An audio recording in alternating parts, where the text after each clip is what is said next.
Students, हमने 10th class का जो परावर्तन वाला पार्ट था वो पढ़ा था। उसके बाद हमने अपवर्तन पढ़ा था और अपवर्तन का हमने नियम पढ़ लिया था।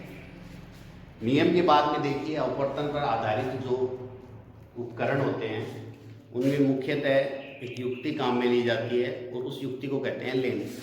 युक्ति को क्या कहते हैं? लेंस। लेंस क्या होता है? देखो, परिभाषा क्या होती है पहले लेंस की। किन्हीं दो वक्राकार या एक समतल तथा एक वक्राकार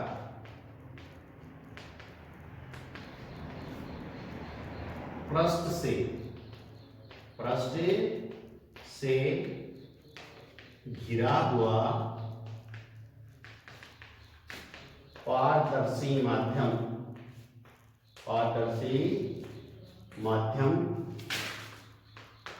लेंस कहलाता है। लेंस कहलाता है। ये दो प्रकार के होते हैं। ये दो प्रकार के होते हैं। कौन कौन से होते हैं? देखिए, नंबर 1 पर तो होता है उत्तल लेंस और नंबर 2 पर होता है अवतल लेंस। अवतल लेंस, ठीक है। पहले उत्तल लेंस के बारे में पढ़ते हैं। उत्तल लेंस क्या होता है? देखिए, उत्तल लेंस उस युक्ति को कहते हैं जो किनारों पर पतला और बीच में क्या होता है? मोटा।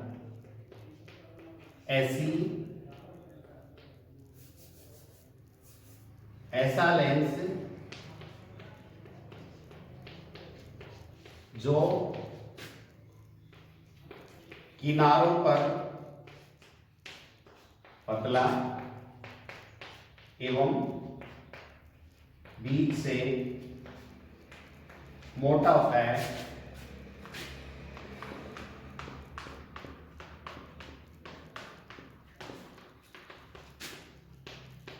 उत्तल लेंस कहलाता है।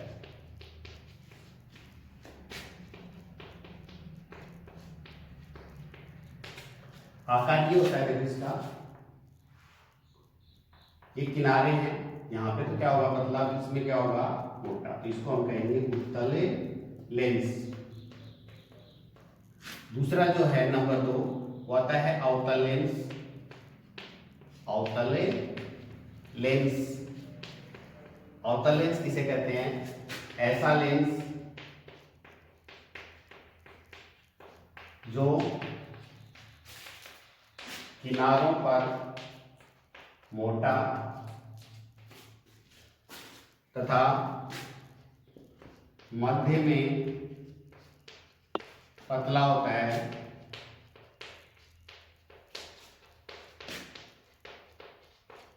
अवतल लेंस कहलाता है।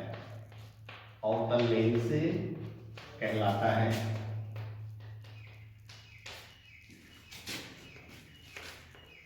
देखिए, अवतल लेंस जो होता है उसकी आकृति कुछ इस तरह की होती है, ठीक है। इसको कहते हैं अवतल लेंस।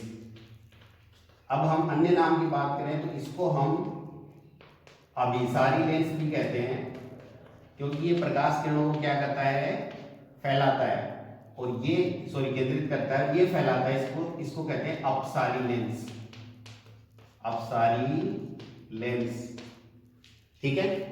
अब देखो, लेंस के बारे में महत्वपूर्ण चीज ये है कि लेंस जो होता है वो अपवर्तन के सिद्धांत पर कार्य करता है। यह अपवर्तन के सिद्धांत पर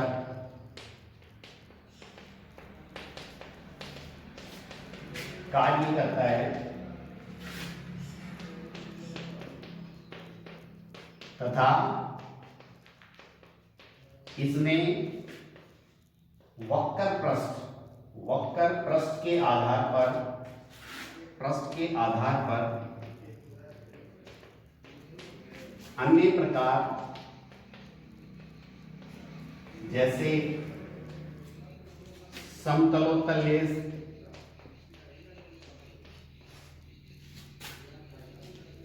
समतलो तल लेंस, अवतलोतल लेंस,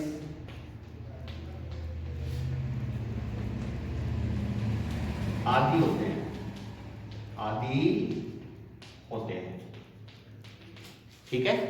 इसके पश्चात देखिए लेंस जो होता है उसमें सबसे पहले हम प्रतिबिंब का निर्माण करते हैं। प्रतिबिंब निर्माण इनमें कैसे होता है, तो सबसे फर्स्ट में देखिए उत्तल लेंस के लिए प्रतिबिंब निर्माण पढ़ेंगे।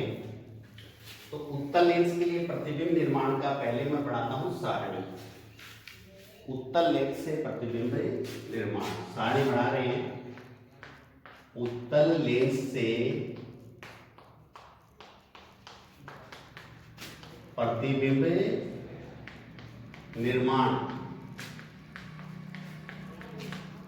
उत्तल लेंस से प्रतिबिंब निर्माण क्या होगा, यहां पे होगा क्रम संख्या,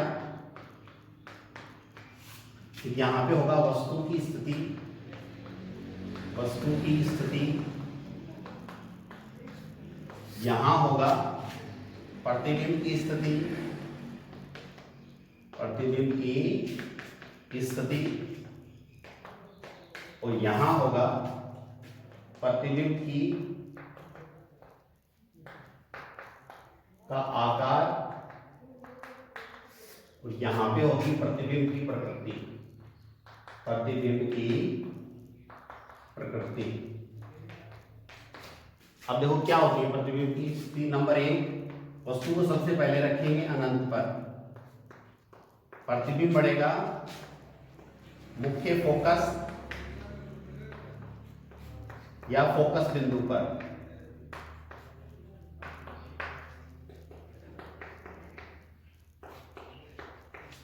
प्रतिबिंब का आकार बिंदुवत होगा, और प्रकृति जो होगी वो होगी वास्तविक और उल्टा, वास्तविक तथा उल्टा। नंबर 2, वस्तु को थोड़ा सा अधिक लेके ये 2f तथा अनंत के मध्य,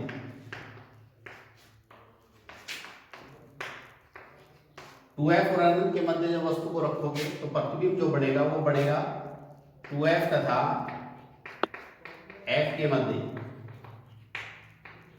आकार में होगा वस्तु से छोटा,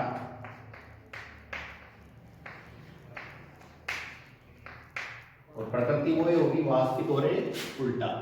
नंबर 3 देखो, अब वस्तु को थोड़ा बहुत नजदीक लेके आते हैं, 2f पर रखते हैं, 2f पर रखते हैं तो इसका प्रतिबिंब भी 2f पर ही बनता है, और आकार में होता है समान, वास्तविक और उल्टा। फिर नंबर 4, वस्तु को रखो किसके मध्य, 2f तथा f के मध्य, तो प्रतिबिंब बनेगा अनंत तथा 2f के मध्य। आकार में कैसा होगा, आकार में होगा वस्तु से बड़ा, वस्तु से बड़ा, और वास्तविक और उल्टा। नंबर 5, अब वस्तु को क्या करें, थोड़ा और नजदीक लेके आते हैं, f पर रखते हैं, f पर रखते हैं तो इसका प्रतिबिंब जो बनता है वो अनंत पर बनता है। वस्तु से क्या होता है, बहुत बड़ा, वस्तु से बहुत बड़ा, बहुत बड़ा, और वही वास्तविक और उल्टा। अब नंबर 6 पे आ जाओ, जब वस्तु को कहाँ रखते हैं, प्रकाशिक केंद्र, प्रकाशिक केंद्र O तथा F के मध्य, प्रकाशिक केंद्र और F के मध्य रखेंगे तो इसका जो प्रतिबिंब बनेगा वो बनेगा लेंस के पीछे, लेंस के पीछे, वस्तु से कई गुना बड़ा, कई गुना बड़ा बनेगा, और आभासी तथा सीधा होगा, आभासी तथा सीधा होगा। ये देखो वस्तु से कई गुना बड़ा बन रहा है, आभासी और सीधा है। ठीक है, तो इस तरह जो वस्तु का प्रतिबिंब बनता है वो उत्तल लेंस से इस तरह या इस प्रकार की सारणी होती है। ठीक है, अब देखो इसमें हम एक चीज और पढ़ लेते हैं साथ में कि वस्तु की 6 स्थितियां हैं। छठी स्थिति आपको साफ नजर नहीं है क्योंकि तो मैं एक बार दोबारा लिख दूंगा। छठी स्थिति नंबर 6 स्थिति ये है कि वस्तु को तो रखा है हमने 2f, सॉरी वस्तु को रखा है हमने f तथा o यानी प्रकाशिक केंद्र, प्रकाशिक केंद्र के मध्य, ठीक है। वस्तु का जो प्रतिबिंब जो बनेगा, प्रतिबिंब बनेगा लेंस के पीछे, लेंस के पीछे, ठीक है। और उसका आकार जो होगा वो वस्तु से कई गुना होगा, वस्तु से कई गुना बड़ा और आभासी तथा सीधा होगा। प्रकृति जो होगी वो कैसी होगी, आभासी और सीधा। अब देखो हम इससे नियम पढ़ते हैं कि लेंस से अगर हम नियम पढ़े कि लेंस से प्रतिबिंब निर्माण के नियम क्या होते हैं, तो लेंस से अपवर्तन के नियम। देखो पहला नियम ये कहता है कि यदि प्रकाश किरण लेंस के मुख्य अक्ष के समांतर आती है तो अपवर्तन के पश्चात वो किससे जाती है, मुख्य फोकस से जाती है। पहला है यदि प्रकाश किरण मुख्य अक्ष के समांतर आपतित होती है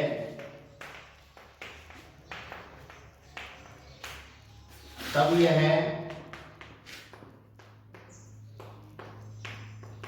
अपवर्तन के पश्चात मुख्य फोकस से जाती है।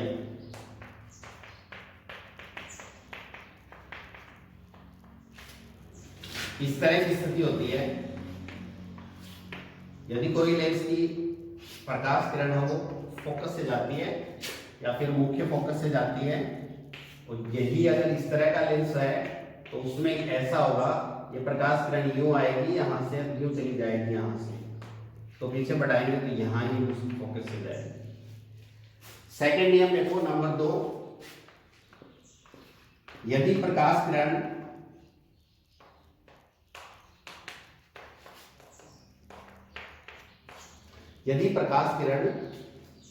फोकस बिंदु से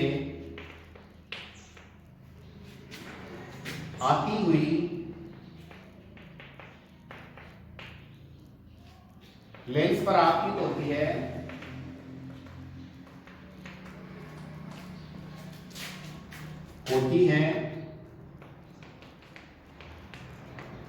तब यह लेंस से अपवर्तन के पश्चात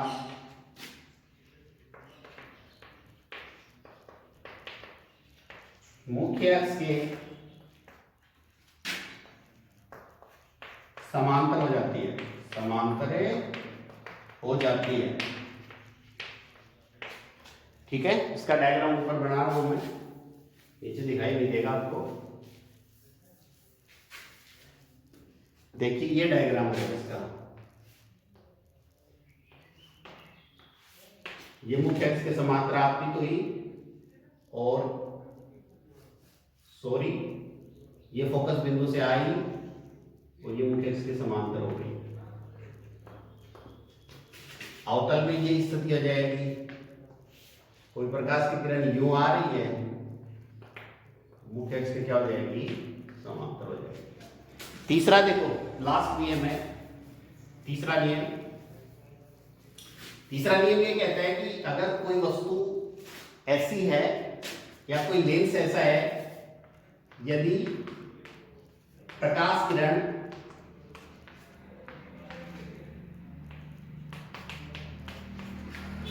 लेंस के प्रकाशिक केंद्र पर आपतित होती है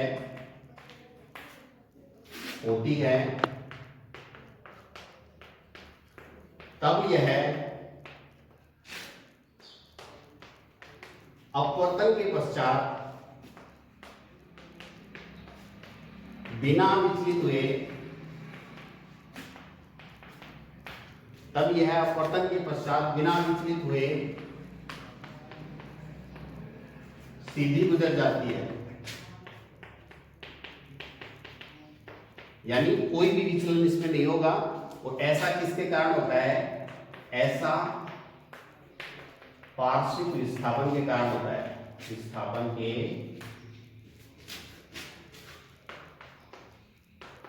कारण होता है। ऐसे देखो, ये है, यहां से आएंगे प्रकाशी के अंदर जैसे इसका, और इसी तरह इसका भी प्रकाशी के अंदर इस तरह से है। तो यहां से जो किरण आएगी वो सीधी चली जाएगी बिना कोई विचलित हुए। तो ऐसा किसके कारण होता है? पार्श्विक विस्थापन के कारण होता है। ठीक है बच्चों, आज के लिए इतना है। बाकी तैयारी करते रहो आप, और कोई दिक्कत हो तो बताना।